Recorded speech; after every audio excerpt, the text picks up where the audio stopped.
Hey, it's Kevin with the New Warehouse Podcast, bringing you a new episode today.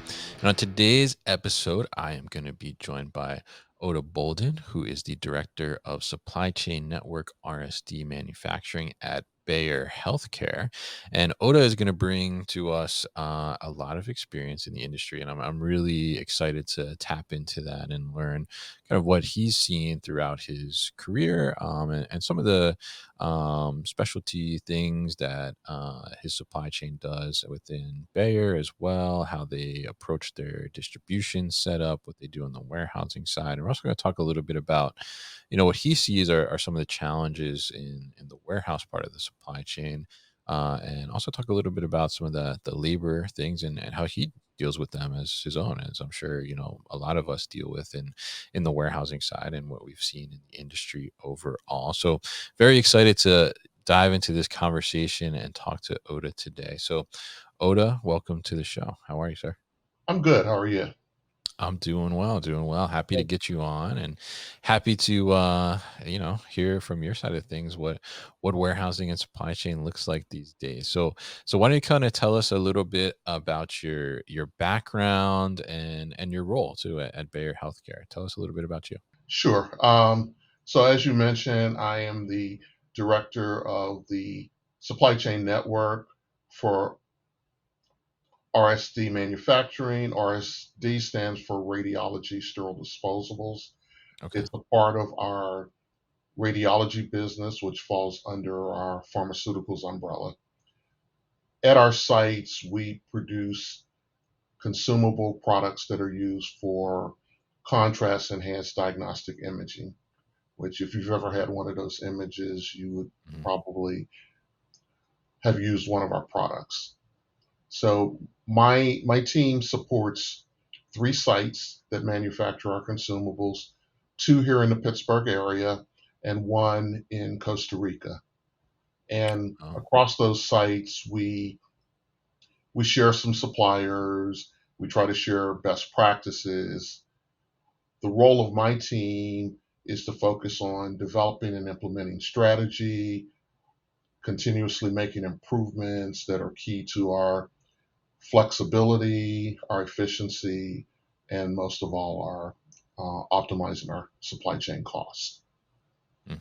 Absolutely, yeah. Yeah, it all comes down to cost at the end of the day, right? Typically. Yeah, but Costa Rica, man, that's a nice location. Love it in Costa Rica. So very jealous that maybe you get the opportunity to go there. So very interesting there. And I think definitely, obviously a very critical product and item that you're working on, right? So it needs to be very dialed in and optimized, as you mentioned there.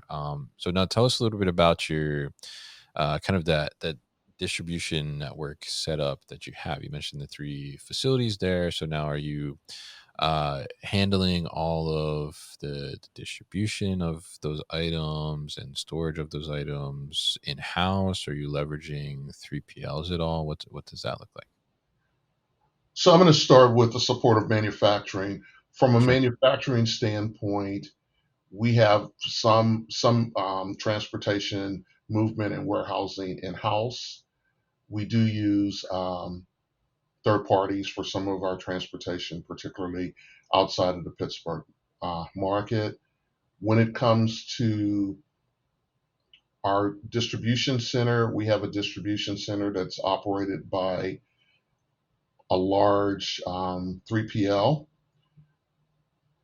My team is focused on moving material into that distribution center, and that distribution center is operated by, um, like I said, a well-known 3PL, and we have an in-house manager who is kind of the liaison between Bayer and between that company. Gotcha. Interesting there. And yeah, I mean, I think it's interesting. So on the manufacturing side, right, you're handling kind of the movement of the materials there, getting things produced, and then maybe some storage before it moves off to the 3PL, who's then actually going to handle wherever it ends up getting delivered to at the end of the day. Is that the correct? That's correct. Another key part of our operation, in terms of what we produce at our sites, we have to send it out to a third party for sterilization. Mm, So okay. I have an individual on my team who coordinates that movement. Some of that movement is handled by our in-house resources. Other parts of that movement are handled by a third party partner that we use. Mm, So the finished material goes from our site to a contract sterilization site and then back to our distribution center. mm. Interesting. So there's a couple different movements happening in there. So tell us a little bit about, how do you handle some of those additional movements and the complexity there too as well? Because when I mean, imagine it goes to get sterilized, right? And then you have Yes. to keep it in a clean environment, so you don't have to sterilize it again, essentially, right? In those additional movements. So talk to us a little bit about that kind of complexity there and how you handle that. Well, once the product is manufactured and packaged, it no longer has to be in a clean room environment, but Okay. obviously we're using medical products, so we want the product to be clean. So as we're transporting, we're part of what we do is make sure whether it's one of our trailers or a trailer belonging to one of the freight companies that we work with, we're inspecting that trailer for damage prior to us loading our product onto that trailer to move to sterilization. And a good part of that is our primary desire is to drop off product and pick up product. Mm, So that's optimizing our costs where we're working at doing round trips versus one-way round trips. So if we've inspected that equipment on this end and we're using the same equipment to move product from our sterilizing site to our distribution site, we know that we should be in pretty good shape with that equipment. mm. Interesting. Yeah. Yeah. And I can imagine that the processes that you have in place, especially from that inspection standpoint, need to be pretty dialed in. So I'm curious, tell us a little bit about, what does that look like from an SOP perspective or like a training of an employee? How do you utilize some kind of technology to make sure that that inspection is done properly? How do you ensure that that's getting thoroughly done each time it occurs? Yeah, the inspection is mainly just a visual inspection where Okay. we will have a material handler walk into the trailer. They're looking for holes or anything because Mm, we don't want the product to get wet yeah. because that wouldn't be a good thing. Um, and also for our trailers, we go through just a daily inspection by those drivers, and that is documented. Again, it's mainly a walkthrough and a checklist. Mm, gotcha. Interesting. Okay. All right. Interesting stuff there, and interesting to understand too how that works. And I think it's an interesting. You look at the supply chain as a whole and warehousing, and I think outsiders maybe would tend to generalize it a little bit, but everybody's supply chain I think is a little different, right? And I think Yeah, yours in that sense where you have that sterilization step happening too. That's certainly not something that every supply chain is going to have. So interesting to see how you navigate that a little bit. And so I saw that you've been at Bayer now for almost 35 years, right? Which is right. very impressive, I will say. And congratulations on that too. But Thank I'm curious, over that time, certainly there's been a lot of things that have changed in the supply chain, and I'm curious, what stands out to you as the maybe the biggest evolution in the supply chain in those 35 years, and maybe what are some of those things that really made a big shift in the way that you do things. Well, one thing as we've grown, where we went from one site to doing sterilization in house Mhm. to multiple sites and contracting that sterilization out, different sterilization methods, we've had to adapt to that growth in terms of how our processes are, and that's been one of the biggest challenges, as well as just kind of the way that we manage those movements, trying to go from totally paper based to starting to use some technology to help us to track the material and to make sure we know where the material is and it's flowing the way that we want it to flow. Hmm. Interesting there, and interesting you mentioned from paper based to now adding some type of technology to help manage that. And I'm curious to hear. I've been through that type of transition in my career as well, and it's certainly a very interesting change and a big change is in my experience. And I'm curious, how did you navigate that change, and what would be maybe some advice or takeaways you took from a project like that for people that maybe haven't made that transition yet? I think the biggest part of any change Mm, is to make sure that you're getting feedback from the people that actually do the work and let them be a part of the solution. mm, And one of the things that we've done, even when we've gotten pushback, is okay, I understand you have concerns, but let's try it. And then okay. we'll evaluate it. And if some of the things that you're concerned about come to pass, then we will adjust. So not looking for that perfect solution right out the gate. Because if you look for that perfect solution, you'll never make the change. Mm. Interesting. Yeah. Yeah. And I think that's a great point there is like, it's not going to be 100% perfect. And yeah, when you go live with something, whether it's software, hardware, whatever the case may be, I mean, there's certainly going to be some hiccups at some point. I think it's rare that a a go live is ever just 100% perfect right off the bat, right? So Uh, there is some adjustment period there. So I'm curious. I mean, as a leader within the supply chain, right?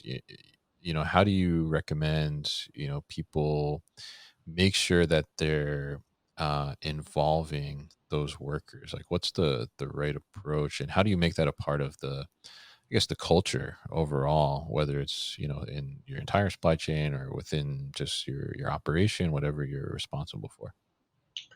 yeah, that's actually in the time that I've been here, that's always been a part of our culture is, Mm, not going with kind of the necessary hierarchy that you see in a lot of large companies, but working toward we're all here with one goal in mind to get product to our end customers. So let's mm, work together um, and come up with the best way to do that.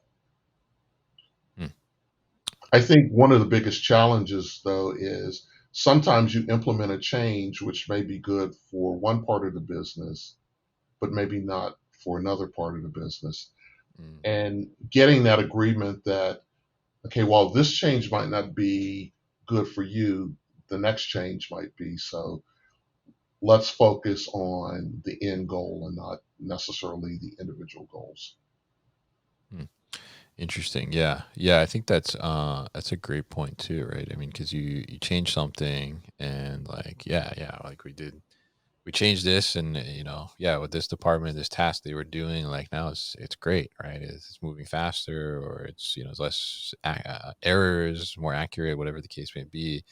And now all of a sudden, like the department, like down down the road, right, that's like receiving whatever output that department's putting out is like, oh, this isn't good for us, right? Like this is causing us now more headaches, right? So I think that's a great point, and I think there's two really great takeaways there to get that on the floor everyday user involved in the process, and have them understand the change that's coming into play, right? And have them try it, like you said, even though there may be some resistance. And then also, to be able to, collaborate and include all the departments and stakeholders that might be impacted in some type of change to, not fix one problem to create a new problem, I guess, in a sense, right? Which I think is Yeah. a great thing there. So now, if you look at warehousing in the current landscape, right? I'm curious, what do you think are some of the, top of mind challenges that you're facing or maybe just seeing in the industry in general? I think the number one challenge, definitely in warehousing, but we're seeing it in a lot of areas, is staffing.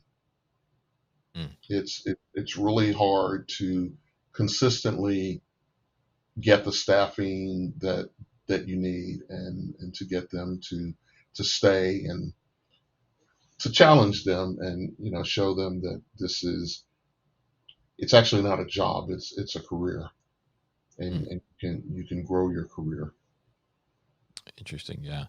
Yeah. And I think that is has been such an ongoing challenge. And, I think there's two parts of it there, which you mentioned there. It's kind of like, getting the labor in a sense, and then, keeping the labor and, giving them some longevity, right. Or something to, aspire to in terms of a career, like you said, right. So, uh, and I'm curious too. I mean, you've been at this for 35 years now, and you've seen kind of. I think at some point there's probably an abundance of workers, maybe, and then obviously that's in recent years there's certainly been a decline in people that have a desire or want to work in whether it's a manufacturing or a warehouse facility. So tell us a little bit about, what are you doing, I guess, to approach this? How are you kind of strategizing to, I guess, first, get these workers that you need, and then, secondly, keeping them, and and not having to go out and get more a couple months later, right? Well, one of the things that we're doing is we're working with temp agencies to bring employees in, Mm, and that's the pool that we're trying to hire from. So that gives us an opportunity to bring them in, and to see what their work ethic is, to see if they fit on the team. I'm a strong believer in fit, mm, as it relates to putting someone on a team, because they have to work together. And so if you bring someone in that's disruptive to the team, it's kind of a double-edged sword, where you don't have a good worker, and now you're upsetting the rest of the team. mm, So by working with these temp agencies, it at least gives us an opportunity to see, is this a person that we want to bring on full time? Is this a person that's going to connect with the team and be a productive part of the team? mm.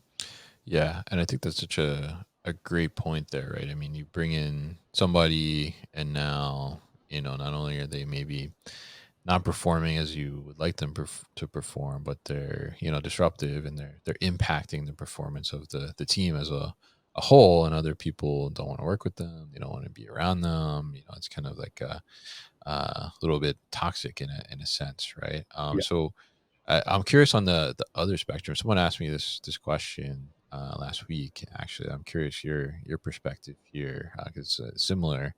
Um, what happens if you're in a situation where you have someone on the team, right? That's productive, right? Maybe high performer in terms of productivity, but then they don't necessarily get along with members of the team, right? From like you talked about fit, right? From a fit perspective, maybe they don't quite fit, but they are like a top performer from productivity, whether it's manufacturing production or warehouse production, whatever the case may be. How do you kind of navigate that and deal with that? Well, I think first and foremost, you have to coach, and you have to try to bring self-awareness, and continue to work with that person to integrate them into the team. And unfortunately, if that doesn't work, then it may be time to part ways. Even though they're a high performer, if they're not getting along with the team, if they're not contributing to the team, is that bringing the overall performance of the team down? So you have to look at the activity overall, not just at that individual. Hmm.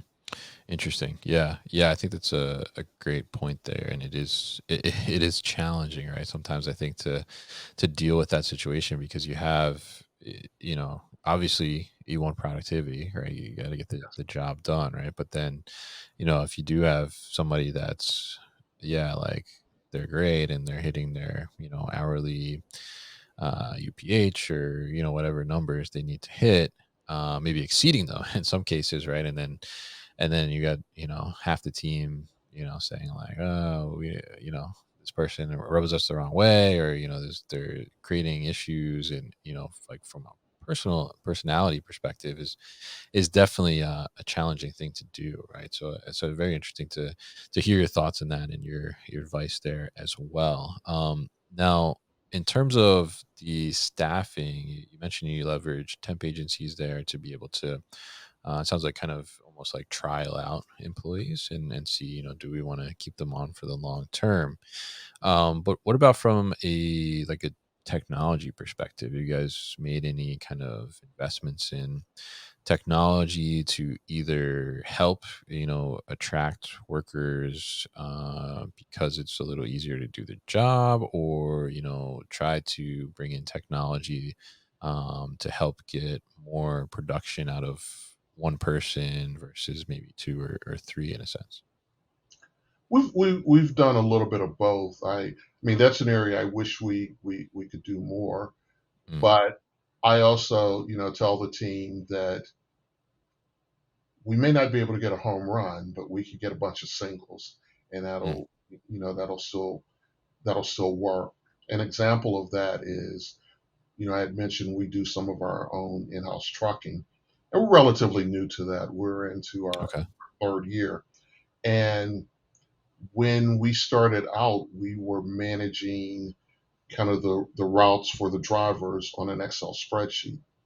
Mm, We worked with one of our engineers, and he created an app, and we've made okay. several improvements to that app where we can just put their information into, I believe we use a SharePoint, and then they Mm, can pull it up on their phones, and as they complete one stop, they could acknowledge that that's complete, and so that's made their job easier.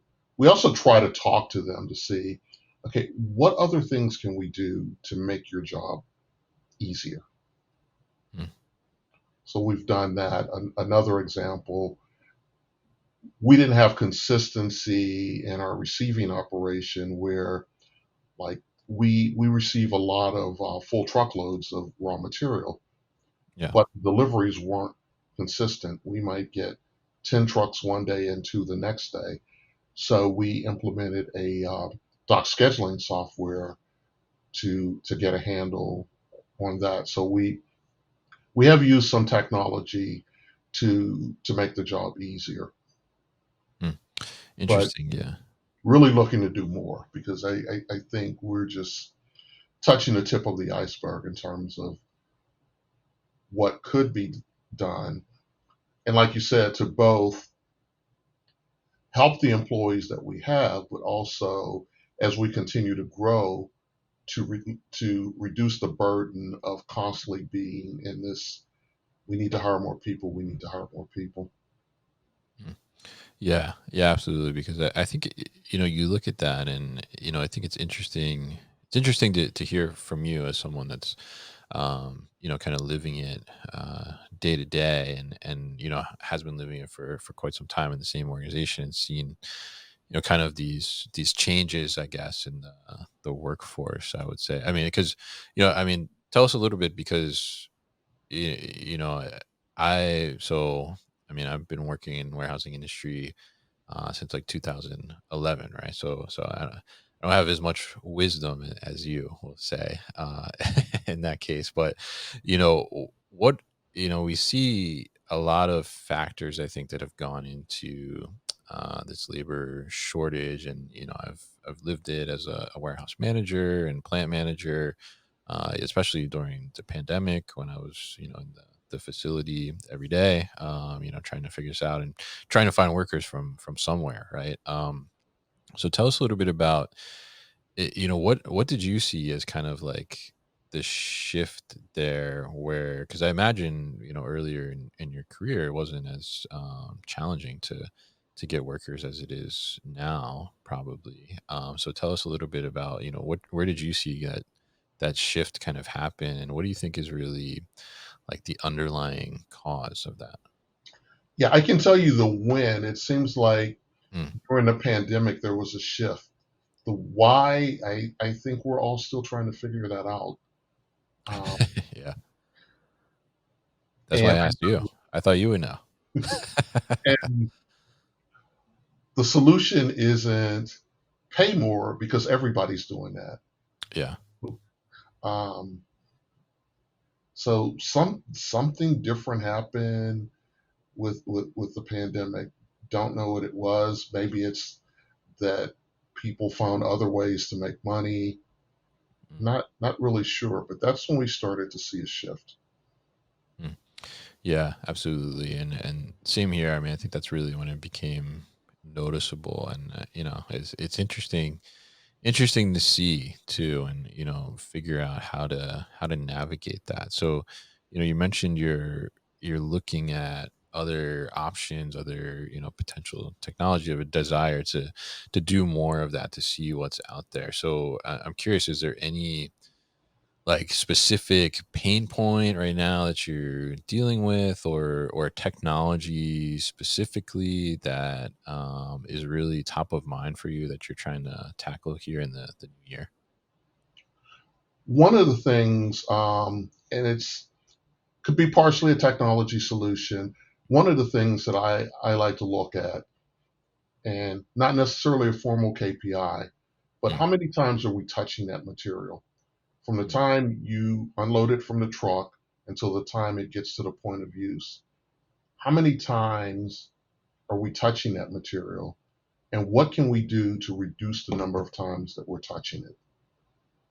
And there's some technology solutions there. For instance, at receiving, when sometimes when we're receiving material, one person takes it off the truck, mm, and then after an inspection, someone picks it up and takes it to the storage area. Is there a way for us to maybe eliminate steps like that? Go to more of a directive put away where the system's looking at the data and telling us, okay, this is a high running material.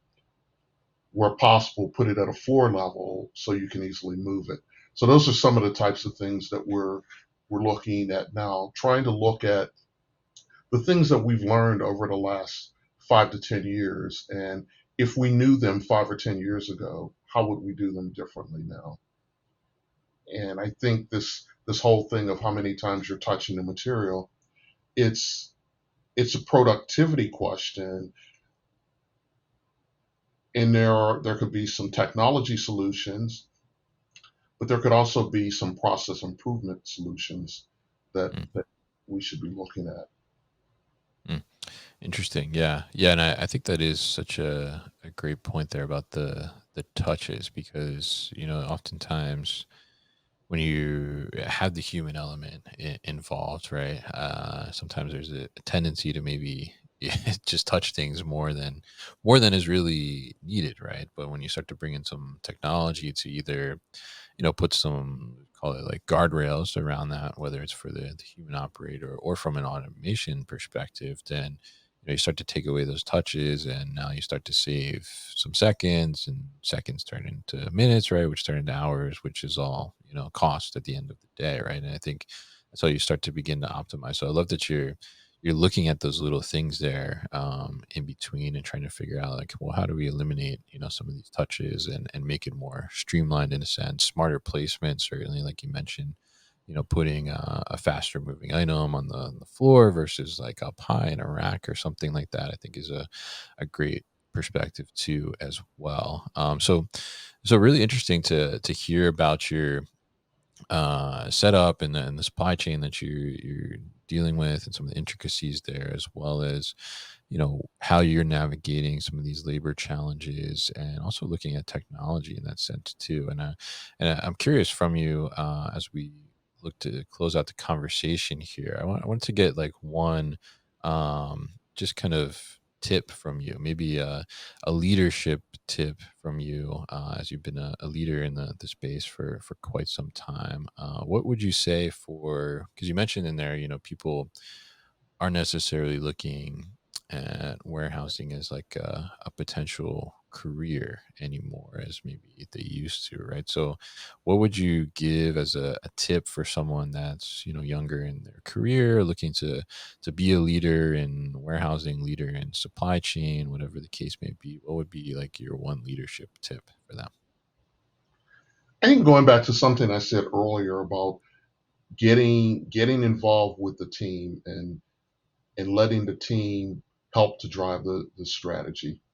And I think as you take the team and you move them away from I just come in to move material to a higher level where they're looking at how do we move material more efficiently? How do we be more flexible? How do we ensure that we're getting the product to the customer when the customer needs it? That puts a different spin on it versus just come in, take that box from point A to point B, and do that every day. So I think that just that overall team involvement is huge in terms of how you can motivate the team.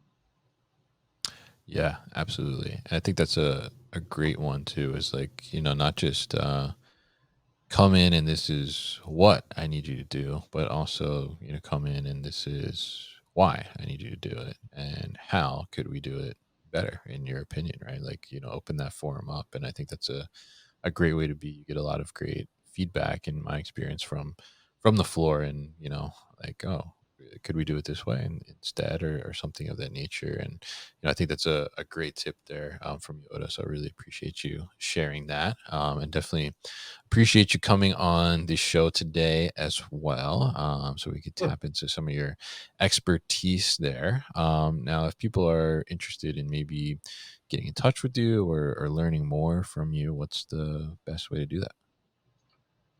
The best way would probably be my email address here at Bayer. My first name Oda dot Bolden at Bayer.com. All right, great. And we'll definitely put that at thenewwarehouse.com and in the show notes so people can easily find it if they want to tap into your knowledge a little further. So, Oda, definitely appreciate you coming on, joining me on the show today, and sharing your time with us so we can learn a little more from you. Thanks for having me. Hey guys, thank you so much for tuning into today's video here on our YouTube channel, The New Warehouse Podcast, and I appreciate you tuning in. If you liked what you saw, make sure you subscribe to our channel, and if you like this video in particular, make sure you like it as well. And if you want to get this great t-shirt that you see in the video behind me, Warehouses Are Sexy, head to warehousesAreSexy.com and get your own.